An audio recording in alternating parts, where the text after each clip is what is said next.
রাষ্ট্রীয়ভাবে কাফের ঘোষণা করতে হবে। এই কথা শুনতে শুনতে কান জ্বালা ফালা হয়ে গেছে না? আচ্ছা, আমি জিজ্ঞেস করতে চাই, রাষ্ট্রীয়ভাবে কাদিয়ানীদেরকে কাফের ঘোষণা করে যারা বলেন যে কাফের ঘোষণা করলে থাকতে দিবেন, তারা কি কোরআন সুন্নাহ কি বলে, ইজমা কি বলে, সালাফরা কি বলে কখনো খুঁজছেন? এটা কথা মনে রাখবেন, আসলি কাফের এবং মুরতাদ এবং জিন্দিক কাফের কিন্তু এক না।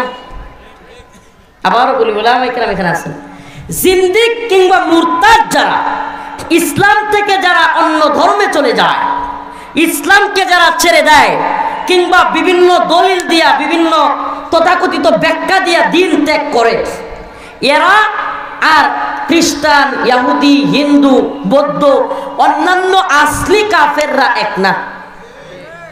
আসলি কাফেররা মুসলিম রাষ্ট্রে জিজিয়া দিয়া আইয়াদি ওয়াহুম সাগিরুন, নতজানু হইয়া জিজিয়া দিয়া বসবাস করতে পারবে, এটা কোরআন।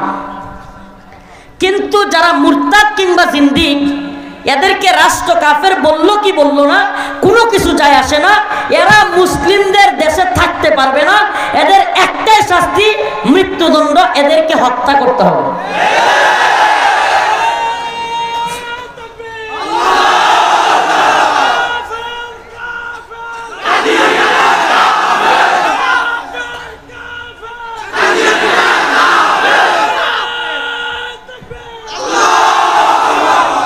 যে পশ্চিমের মদদে কিংবা যে ভারতের মদদে আমাদের দেশের সরকারগুলো গঠিত হয়, আবারও বলতেছি, রাজনীতি সচেতন কেউ থাকলে বোঝার চেষ্টা করবেন, যে পশ্চিমের মদদে, যে ইন্ডিয়ার মদদে আমাদের দেশের হাসিনা সরকার বলেন বা ইউনূস সরকার বলেন, যে সরকারগুলো গঠিত হয় বা যে কোনো দলের সরকার ওই সমস্ত দেশগুলোর মদদে গঠিত হয়, এরা কাদিয়ানীদেরকে কাফের বললো কি বললো না যায় আসে না।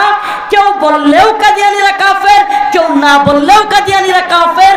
কাফেররা, জিন্দিক, মুরতাদরা কোনোভাবেই মুসলিম দেশে থাকার অধিকার রাখে না। প্রয়োজনে দলিলটা একটু খুঁজবেন, কোরআন কি বলে, সুন্নাহ কি বলে, ইজমা কি বলে, কিয়াস কি বলে, সালাফরা কি বলে। আমরা একটা গদ বাঁধা কথা শুরু করছি যে বাংলাদেশে তাদেরকে কাফের ঘোষণা করতে হবে। কাফের ঘোষণা করতে হবে মানে যেই রাষ্ট্র মদের লাইসেন্স দিয়ে রাখছে, যেই রাষ্ট্র পতিতালয়ের লাইসেন্স দিয়ে রাখছে, যেই রাষ্ট্র সুদের ব্যাংকের লাইসেন্স দিয়ে রাখছে, ওদের কাছ থেকে কিসের ঘোষণার আশা করি?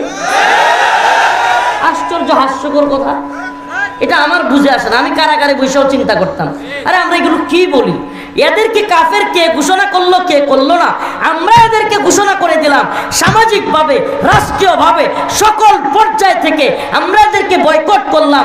আমরা এদেরকে এমনভাবে বয়কট করলাম যে এদের প্রত্যেকটা কাজে আমরা তাওহীদি জনতার ব্যানারে এমনভাবে বাধাগ্রস্ত করব, বাংলার জমিনে দাঁড়ানোর মতো ইসরায়েলের দালালেরা, খ্রিস্টানদের দালালেরা, ব্রিটেনের দালালেরা জায়গা পাবে না।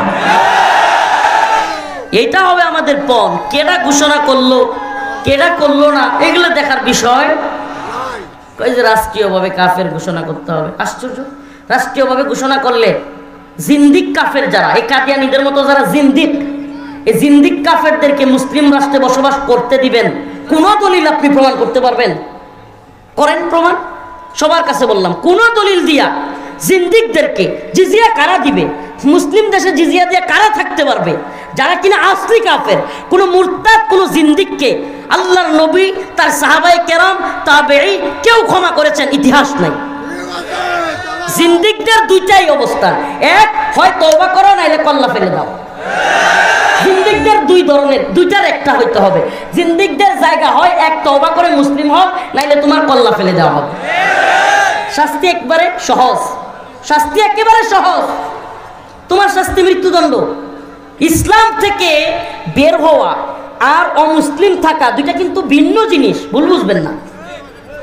একটা হলো মুসলমান ইসলাম ধর্ম ত্যাগ করে অন্য ধর্মে চলে গেছে, আর একটা হলো যে সে মুসলমান ছিলই না। দুইটা কি এক হইল? কন্যা, দুইটা এক হইল? প্রিয় ভাইরা আমার, বন্ধুগণ আমার, তো আল্লাহর সাথে নাফরমানি। আজকের আলোচনা আমার বিষয় ছিল আল্লাহর সাথে নাফরমানি।